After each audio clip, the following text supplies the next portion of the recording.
আসসালামু আলাইকুম। রিসেন্টলি বাংলাদেশের বাচ্চাদের শরীরে ছড়িয়ে পড়ছে হাম নামের একটি রোগ, বা ইংরেজিতে বলা হয় মিসেলস।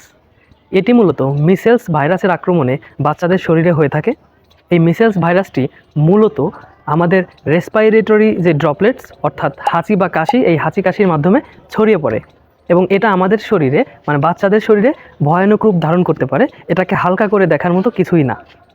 এই মিসেলস ভাইরাসটা যখন আমাদের শরীরে প্রবেশ করে অর্থাৎ শ্বাসনালীতে আসে, তখন এই শ্বাসনালীর যে এপিথেলিয়াম, এই এপিথেলিয়ামে এরা বিভিন্নভাবে বংশ বিস্তার করে এবং এপিথেলিয়াম থেকে সারা দেহে আমাদের রক্তের মাধ্যমে ছড়িয়ে পড়ে। যখন এটা আমাদের রক্তের মাধ্যমে সারা দেহে ছড়িয়ে পড়ে, তখন আমাদের শরীরের যে প্রতিরোধ ব্যবস্থা, রক্তের মধ্যে বি সেল থাকে, টি সেল থাকে, বিভিন্ন ধরনের প্রতিরোধ ব্যবস্থা আছে, এগুলোর সাথে ফাইটিং শুরু হয়ে যায়। আর এই ফাইটিংয়ের ফলে আমাদের যে শরীরে একটা র্যাশ সৃষ্টি হয়, যেটাকে আপনারা মূলত এই হামের যে সিমটম হিসাবে চিনে থাকতে পারেন। এই রেশটি কিন্তু মূলত আমাদের শরীরের যে ইমিউন সিস্টেম, এই ইমিউন সিস্টেমের যে কমপ্লেক্সের যেই রিয়াকশন, এই রিয়াকশনের কারণে হচ্ছে। এখন এই মিসেলস ভাইরাসটি যখন আমাদের ফুসফুসে প্রবেশ করলে আমাদের ফুসফুসে ইনফেকশন করতে পারে, আর এই ইনফেকশনের ফলে মূলত বাচ্চাদের শরীরে নিউমোনিয়া হতে পারে। তাছাড়া এই ভাইরাসটি আমাদের মস্তিষ্কের মধ্যে প্রবেশ করে এনসেফালাইটিস হতে পারে, যেটার কারণে বিভিন্ন ধরনের কমপ্লেক্সিটি শরীরে হতে পারে এবং এটা মৃত্যুর কারণও হয়ে যেতে পারে। আর সবথেকে বড় যে বিষয়টি অবশ্যই আমাদের মাথায় রাখতে হবে, সেটি হলো আমাদের শরীরে ভিটামিন এ ডেফিসিয়েন্সি তৈরি করতে পারে, অর্থাৎ ভিটামিন এ এর ঘাটতি আমাদের এই মিসেলস যে ভাইরাস আছে এটা ঘাটতি তৈরি করতে পারে, যার ফলে আমাদের ভিশনে প্রবলেম হতে পারে, অর্থাৎ বাচ্চারা চোখের দৃষ্টিশক্তি বাচ্চাদের কমে যেতে পারে। এটা যদি সিভিয়ার কন্ডিশনে চলে যায়, সেক্ষেত্রে কিন্তু বাচ্চা অন্ধও হয়ে যেতে পারে। এখন কি উপসর্গ বা সিমটমস হলে বুঝবেন যে হাম হয়েছে? তো হামের সিমটমসগুলোকে আমরা মেডিকেলে মূলত দুইটা ভাগে ভাগ করতে পারি, একটা প্রাইমারি সিমটমস, সেকেন্ডারি সিমটমস। তো প্রাইমারি সিমটমসের ক্ষেত্রে জ্বর হতে পারে, ঠান্ডা লাগতে পারে, নাক দিয়ে পানি পড়তে পারে, চোখ লাল হয়ে যেতে পারে এবং আপনাদের একটু আগে যেটা বললাম যে শরীরে র্যাশ হয় এবং মুখের মধ্যে সাদা সাদা দাগ হতে পারে, ছোপ ছোপ দাগ হতে পারে এবং 3 থেকে 5 দিন পরে এই ছোপ ছোপ দাগটি সারা শরীরে ছড়িয়ে পড়তে পারে। আর সেকেন্ডারি সিমটমসগুলো তো মূলত হয় যে সেকেন্ডারি ইনফেকশন।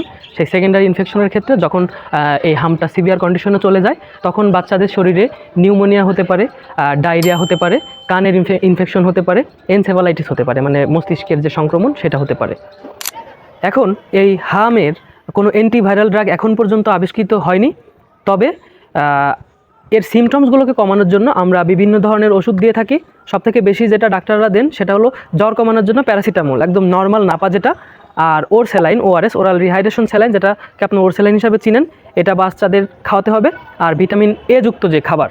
আর ওষুধের থেকে সবথেকে গুরুত্বপূর্ণ বিষয়টা হলো বাচ্চাদের ডায়েটের দিকে বেশি নজর দিতে হবে। বাচ্চাদের খিচুড়ি খাওয়াতে পারেন, ডালের পানি খাওয়াতে পারেন, ডাবের পানি খাওয়াতে পারেন।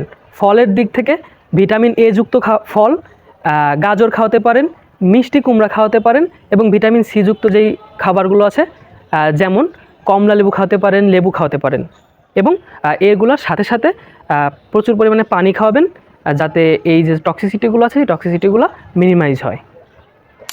আরেকটি গুরুত্বপূর্ণ বিষয় হলো, যেই বাচ্চাদের এই হাম হবে সেই বাচ্চাকে অবশ্যই আইসোলেট করে রাখতে হবে, অন্যান্য বাচ্চাদের থেকে দূরে রাখতে হবে, কারণ ওই বাচ্চার হাসি কাশি বা হামের মাধ্যমেও এই ভাইরাসটি ছড়ায়, মেইনলি এটার মাধ্যমে ছড়ায়। এজন্য ওই ভাইরাসটি পুরোপুরি সংক্রমণ কমে না যাওয়া পর্যন্ত ওই বাচ্চাকে একটু আলাদা আলাদা রাখতে হবে, ঠিক আছে?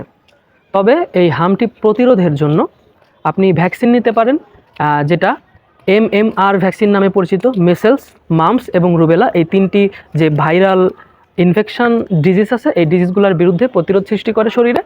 আগামী রবিবার থেকে সম্ভবত আমাদের সরকার থেকেই এই ভ্যাকসিনটি বাচ্চাদের দেওয়া হবে। সো আপনারা যারা এখনও বাচ্চাদের এই ভ্যাকসিনটি দেননি, দিয়ে ফেলবেন।